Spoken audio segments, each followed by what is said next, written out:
உங்கள் மார்க் நான் பார்த்தப்போ ரொம்ப பொலைட்டாக இருந்தீங்க. உள்ளே நீங்கள் என்ட்ரு ஆகிறதுலேருந்து, ரூமில் என்ட்ரு ஆகிறதுலேருந்து முடிக்கிற வரைக்கும். இன்ஃபேக்ட் நான் வந்து யோசித்தேன், இந்த பொலைட்னஸ் சரியாக இருக்குமா, இல்லைன்னா அது கொஞ்சம் கான்ஃபிடென்ஸ் கம்மியாக இருக்குன்னு தோணுமா அப்படின்னு. ஸோ நீங்கள் என்ன சஜஸ்ட் பண்ணுறீங்க இந்த மாதிரி ஒரு இன்டர்வியூஸ்க்கு போகும்போது அது எப்படி இருந்தால் சரியாக இருக்குன்னு பார்க்குறீங்க உங்கள் எக்ஸ்பீரியன்ஸ்லேருந்து? அந்த பேனலில் வந்து 5 மெம்பர்ஸ் இருப்பாங்க. அந்த 5 மெம்பர்ஸுமே வந்துட்டு ஹைலி லேர்னட் பீப்புளாக இருப்பாங்க.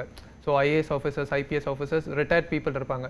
ஸோ அவங்க லைஃப்பில் எல்லா மாதிரியான எக்ஸ்பீரியன்ஸ் இருக்கும். நம்மளோட ஏஜ் வந்துட்டு அவங்களோட எக்ஸ்பீரியன்ஸோட கம்மியாக இருக்கும். ஸோ அந்த மாதிரி ஜங்ஷனில் நம்ம வந்துட்டு அவங்க ஏஜ்க்கு ஃபர்ஸ்ட்டு ரெஸ்பெக்ட் கொடுக்கணும்.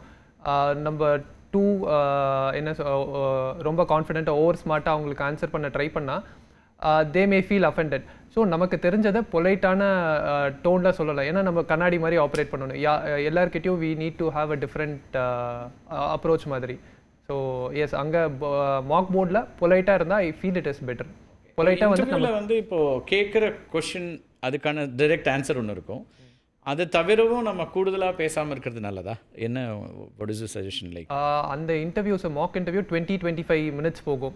ஸோ அவங்க வந்துட்டு ஒரு பர்சனுக்கு இவ்வளோ டைம் இருக்கும் அப்படின்னு ஒரு இன்ஃபார்மல் அண்டர்ஸ்டாண்டிங் இருக்கும்னு நான் நினைக்கிறேன். ஸோ அப்படி இருக்கும் போது அவங்க கேட்குற கேள்விக்கு கரெக்டாக கிறிஸ்பாக வந்துட்டு ஆன்சர் பண்ணுறது பெட்டர். ஏன்னா நிறைய பேசினா அவங்களுக்கே வந்துட்டு டிஸ்இன்ட்ரெஸ்டடாக இருக்கும், அதோட ஸ்டாப் பண்ணிவிடுவாங்க. ஓகே.